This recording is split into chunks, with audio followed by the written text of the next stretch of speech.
Chers élèves de 5e 4 et non pas 5e 5, rebonjour. Alors, je termine donc de passer en revue le cours sur cette fois-ci la partie affirmation de l'État sous les Capétiens 13e, 15e siècle. Alors là, on va revenir donc sur l'action importante d'un roi de France célèbre, Philippe II, qui a été également surnommé Philippe Auguste. Alors déjà tout de suite ça mérite une petite explication parce que vous avez en ce qui concerne le mot Auguste, une référence évidente à l'Empire romain. Je pense que certains d'entre vous vous en souvenez, on a eu l'occasion de réviser un petit peu ça quand on a travaillé notamment sur l'Empire byzantin au début de l'année. Auguste, donc, ça signifie l'élu des dieux, hein, dans l'Empire romain. C'est le titre qui était ajouté systématiquement à celui d'empereur, donc en plus de celui de César. Donc c'est quelque chose qui n'est pas anodin. Si Philippe Auguste a été surnommé ainsi, c'est que son règne a été particulièrement prestigieux. Et s'il a été prestigieux, c'est notamment parce qu'il a été l'un des rois de France qui ont le plus agi pour renforcer l'autorité du roi sur son territoire, renforcer l'État, son unité, son intégrité, et en particulier face à la menace anglaise. Alors, donc je vais reprendre quelques éléments donc, de la trace écrite. Cette trace écrite donc, évoque notamment une concurrence importante avec deux rois d'Angleterre successifs qui sont respectivement Richard Cœur de Lion et Jean sans Terre. Alors, je fais une petite précision à ce sujet. Il se trouve que Jean sans Terre et Richard Cœur de Lion, bien qu'étant frères, étaient également relativement concurrents. Il ne faut pas s'imaginer qu'à cette époque-là, notamment dans les familles royales, tout va pour le mieux dans le meilleur des mondes. Ce qui se passe, c'est que Richard Cœur de Lion, qui était donc l'aîné du roi d'Angleterre, notamment le fils de Aliénor d'Aquitaine. Donc ce fameux Richard Cœur de Lion, qui était réputé pour sa bravoure et son esprit très combatif, d'où son surnom Cœur de Lion. Richard Cœur de Lion qui a également fait les croisades avec Philippe Auguste, donc ils se connaissent tous les deux, et même ils s'apprécient même s'ils ne se font pas de cadeaux. Richard Cœur de Lion était l'aîné, donc il a logiquement hérité du trône d'Angleterre à la mort de son père. C'est la raison pour laquelle celui qui était un de ses frères cadets, à savoir Jean, a été surnommé Jean sans Terre, puisque comme il n'était pas l'aîné, pratiquement il a dû se contenter des miettes, et théoriquement il n'aurait pas dû jouer un rôle très important si son frère n'était pas décédé prématurément. C'est au décès de son frère que Jean va devenir à son tour roi d'Angleterre, et ce qui est amusant, c'est que il va donner une deuxième justification à l'expression Jean sans Terre, parce que toutes les terres anglaises, ou presque, tous les fiefs donc, qui étaient contrôlés par le roi d'Angleterre sur le territoire français au début du règne de Philippe Auguste vont être repris par Philippe Auguste, à l'exception de l'Aquitaine. Donc on peut vraiment parler aussi de Jean sans Terre pour cette raison-là. Donc voilà, c'est une petite précision que je tenais à faire. Alors, Philippe Auguste, pour parvenir à reconstituer le royaume et renforcer son autorité sur ce royaume de France, va essentiellement procéder à 4 manières de faire, qui sont toutes très différentes, mais qui permettent d'obtenir le même résultat, c'est-à-dire récupérer des territoires. La première chose, c'est qu'il va pas hésiter à faire jouer ce qu'on appelle le droit, et à rappeler à certains de ses vassaux qui auraient tendance à l'oublier, les règles de base du système féodo-vassalique. Donc rien que ça va lui permettre déjà de renforcer un petit peu son autorité sur les fiefs qui pourraient éventuellement basculer dans la sphère d'influence de l'Angleterre. Ça nécessite de sa part beaucoup de fermeté, et on va avoir l'occasion de préciser que pour y parvenir, il faudra aussi qu'il renforce son administration, et notamment qu'il crée des fonctionnaires qui vont avoir pour mission de surveiller ce qui se passe dans les provinces. Deuxième manière de procéder, ce qu'on appelle les alliances matrimoniales. Alors les alliances matrimoniales, ce sont des mariages. Mais attention, les mariages à l'époque, chez les rois, sont des mariages arrangés, hein. Ce ne sont pas des mariages d'amour. L'objectif, c'est d'obtenir notamment divers avantages et en règle générale, si vous faites un mariage, vous récupérez ce qu'on appelle la dot, c'est-à-dire que la famille de la mariée est censée verser soit une somme d'argent, soit une récompense qui peut être des terres, par exemple, au futur mari.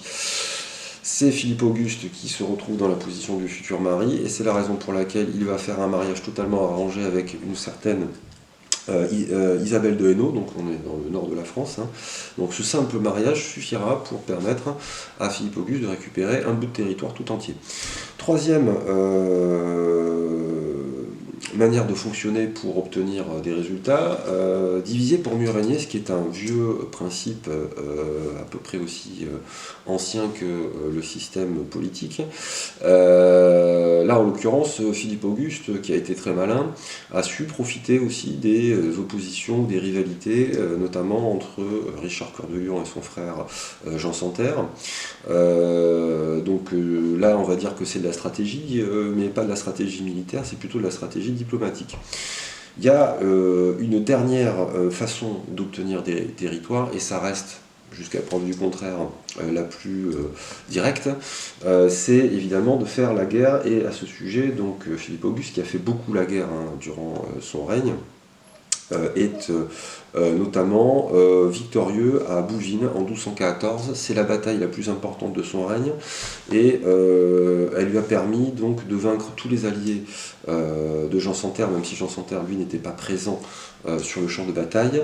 Donc on peut considérer qu'après 1214, pour Philippe Auguste, le plus dur semble être fait, mais attention, ça ne veut pas dire pour autant que le royaume de France, lui, il est assuré d'être tranquille pour les décennies suivantes, parce que les rois d'Angleterre vont revenir à la charge et vont essayer à nouveau de reprendre le contrôle de certains territoires. Ce qui m'amène donc à évoquer la meilleure administration de ce territoire par Philippe Auguste. Alors Philippe Auguste, je l'ai déjà expliqué, va créer une administration pour contrôler ce qui se passe dans les provinces. Il y a notamment les baillis et les sénéchaux qui sont des fonctionnaires très bien payés, qui sont envoyés en mission aux quatre coins du territoire, notamment pour vérifier que les impôts sont bien versés, et aussi pour voir si tel ou tel vassal fait bien preuve de loyauté envers le roi de France. Ce qui est également notable dans le règne de Philippe Auguste, c'est qu'il va en gros être le tout premier roi de France à installer la capitale à Paris. Paris qui, depuis cette époque, joue un rôle particulièrement important. C'est une capitale, et comme toute capitale, c'est la ville la plus importante du pays, c'est notamment là que l'on trouve le centre de décision politique. Mais il se trouve que la France a une particularité par rapport à ça, c'est que c'est un pays où le pouvoir de la capitale est particulièrement important par rapport à ce qui se passe en province. Donc ce phénomène il commence à se mettre en place donc, à cette époque, donc 12e, 13e siècle grosso modo. C'est ce qu'on appelle donc la centralisation, c'est-à-dire le fait que Paris concentre les pouvoirs et ne les lâchera plus, ou presque. Je termine cette dernière partie du cours avec quand même un épisode important qui est la fameuse guerre de 100 ans, dont les dates officielles sont 1337-1453, donc vous pouvez immédiatement vous rendre compte qu'en réalité cette guerre n'a pas duré 100 ans. Si elle a été surnommée ainsi, c'est pour des raisons, on va dire, de commodité. Ce qu'on peut préciser également, c'est que en réalité, c'est pas une vraie guerre au sens classique du terme, c'est plus une succession de conflits plus ou moins importants qui ont pu être espacés de trêves, c'est-à-dire des moments où on a arrêté de se battre. Donc c'est une compétition permanente entre la France et l'Angleterre, dont évidemment l'enjeu est toujours le même, c'est-à-dire est-ce que certains territoire du Royaume de France, voire l'intégralité du Royaume de France, vont basculer dans le Royaume d'Angleterre. À ce moment précis, c'est-à-dire donc au début du XVe siècle, la situation est quand même très très compliquée pour le Royaume de France, notamment parce que le roi Charles VI, qui était réputé pour être totalement fou et pas du tout lucide, n'était pas en mesure réellement de contrôler le territoire et de faire son travail de roi. Donc les Anglais profitent de ça, et le successeur normal, logique du roi, qui est donc normalement Charles VII, est en difficulté pour carrément se faire couronner. Donc ça veut dire que la situation est très critique, elle est même tellement critique que carrément la région parisienne est occupée par les troupes anglaises. Donc ça, si vous voulez, c'est une situation donc, qui est assez critique. Et c'est dans ce contexte-là donc qu'une jeune femme nommée Jeanne d'Arc va faire son apparition. Alors Jeanne d'Arc, c'est un personnage qui a bien existé dans l'histoire de France, même s'il y a une part de légende qui est souvent associée à ce personnage. Jeanne d'Arc, donc, qui est une très jeune fille d'origine lorraine, qui devait avoir 18, 19 ou 20 ans, qui se serait donc faite remarquer par son esprit combatif et qui aurait finalement réussi à motiver en fait la population française et une partie des troupes françaises, tandis que le pouvoir royal à ce moment-là, lui, il était un petit peu flottant. Donc cette jeune fille va jouer un rôle très important. D'abord, elle va aider Charles VII à se faire couronner, et ensuite, donc, elle va également remporter un certain nombre de batailles. Alors, on n'a pas forcément beaucoup d'informations précises sur la manière dont elle a conduit les opérations militairement parlant. On peut supposer que peut-être tout simplement elle a joué un rôle de motivation, c'est-à-dire qu'elle a réussi à donner du courage aux combattants. Ça signifie pas pour autant que c'était une chef de guerre au sens classique du terme. Ce qui est certain, c'est que cet épisode est resté très marquant, et c'est à cette époque-là qu'on commence à voir apparaître ce qu'on appelle l'apparition d'un sentiment national en France, c'est-à-dire le fait que tous les Français, quelle que soit la province dans laquelle ils habitent, se sentent quand même appartenir à un seul et même ensemble.